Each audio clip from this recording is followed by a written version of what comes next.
The Lincoln Motor Company is reinventing itself.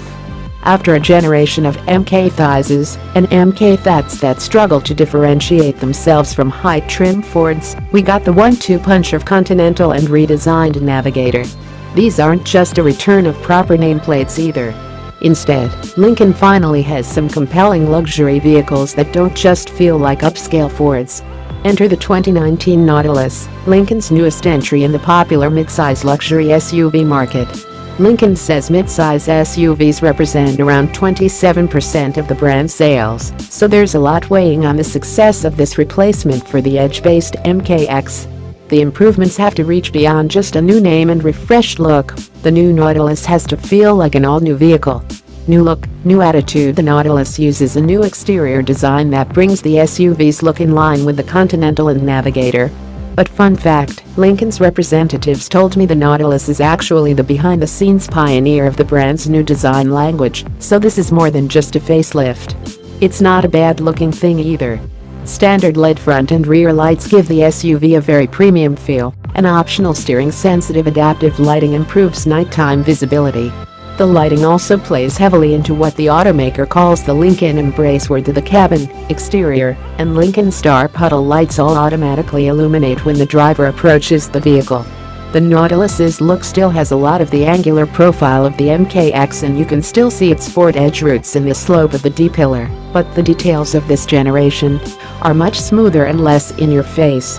In a world filled with overly aggressive vehicle design, it's nice to see the Nautilus sporting a classy, reasonably sized chrome grille and tasteful proportions. Sure, it's not exactly daring, but I think subtle look will age nicer than, say, the too sharp Lexus RX.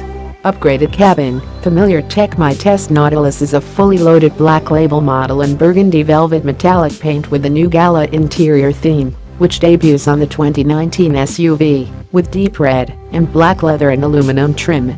The cabin is super quiet and looks amazing, with very comfortable heated and ventilated seats that also feature two-zone massaging.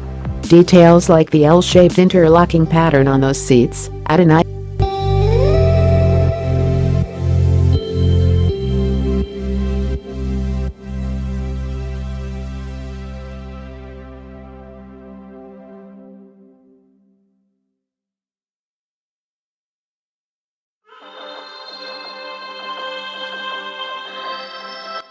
The dashboard builds on shape of the outgoing model with a sloping design that culminates in the return of Ford's familiar 8-inch Sync 3 infotainment system, flanked by push-button transmission controls. Sync is as good as ever here, featuring solid organization and quite good onboard navigation with voice control and traffic data. Standard Apple CarPlay and Android Auto connectivity give customers alternatives, should they so desire, and baked-in integration with Amazon's Alexa service and apps like Waze and Tidal round out a solid software suite. New for 2019 is a 12-inch LCD digital instrument cluster that is controlled by buttons on the steering wheel. Lincoln's tech allows a mild degree of customization, giving the driver the choice between displaying a tachometer, speedometer or eco gauge, and toggling between sport and normal layouts. The instrument cluster can also display navigation prompts, audio source info and controls for the powertrain and suspension settings.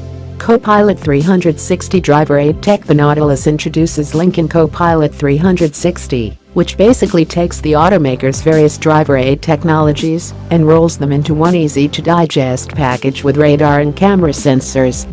The suite includes blind spot monitoring, rear cross-traffic alert, auto high beams, a rear camera, adaptive cruise control and pre-collision assist with automatic emergency braking, full surround proximity sensors and pedestrian detection aid and low-speed safety when parking, and were augmented by an optional 360-degree camera system in the sample I drove.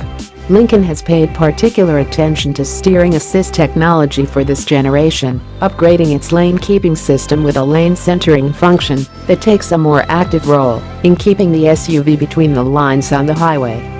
The automaker is quick to point out that lane centering is a hands-on tech that requires the driver to touch the wheel. Optional upgrades include available evasive steer assist, another new feature that debuts on Nautilus. This technology adds steering support to help avoid collisions in emergency lane change maneuvers that braking alone can't prevent. Understandably, Lincoln discouraged me from testing the system on public roads. Two performance options: the new Nautilus comes standard with a new 2.0-liter turbocharged i4 engine under its hood, mated with an 8-speed automatic transmission. In this trim, the SUV makes 250 horsepower and 280 pound-feet of torque, healthy numbers for a vehicle of this size that translate into smooth and potent performance on the road, and decent fuel economy at 21 miles per gallon.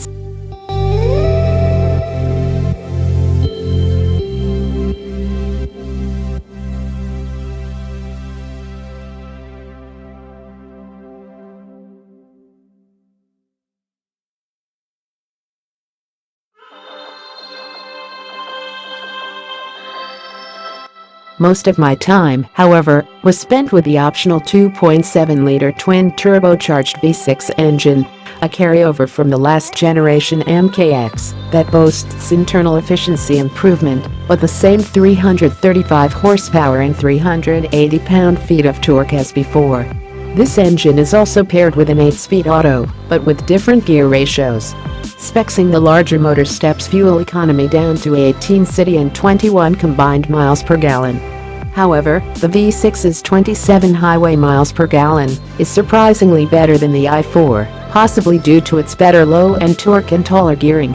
I averaged 25.3 miles per gallon, according to the trip computer, during the morning of testing at moderate highway speeds, which dropped to 19.8 miles per gallon after an afternoon spent exploring the performance limits. Of course, I'll need a longer stint behind the wheel to really experience real-world fuel economy. On the road, the V6 boasts smooth and confident acceleration when tasked, but mostly has a very laid-back feel and very quiet operation. Paddle shifting or selecting sport mode wakes it up a bit, but the Nautilus's performance and handling feel very comfort-oriented even in its sportiest settings. Speaking of handling, my model features an adaptive suspension with 3 selectable modes. The default normal mode is probably the best setting for daily driving given the Nautilus's comfort goals.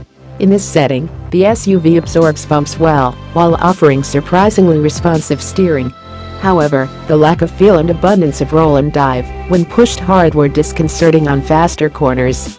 The comfort setting is what I'm calling pothole mode, perfect for slow-paced driving over poorly maintained roads, but much too soft at speed for my liking. Sport mode offers the best responsiveness without much trade-off in ride quality, reining in much of the body movement and waking up the steering a bit, which makes the Nautilus feel more confident at speed.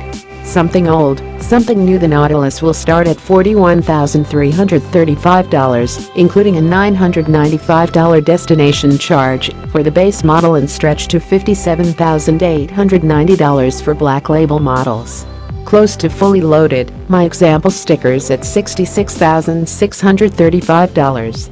When it hits the road this fall, the Nautilus will find itself squared up against the Cadillac XT5 and Lexus RX.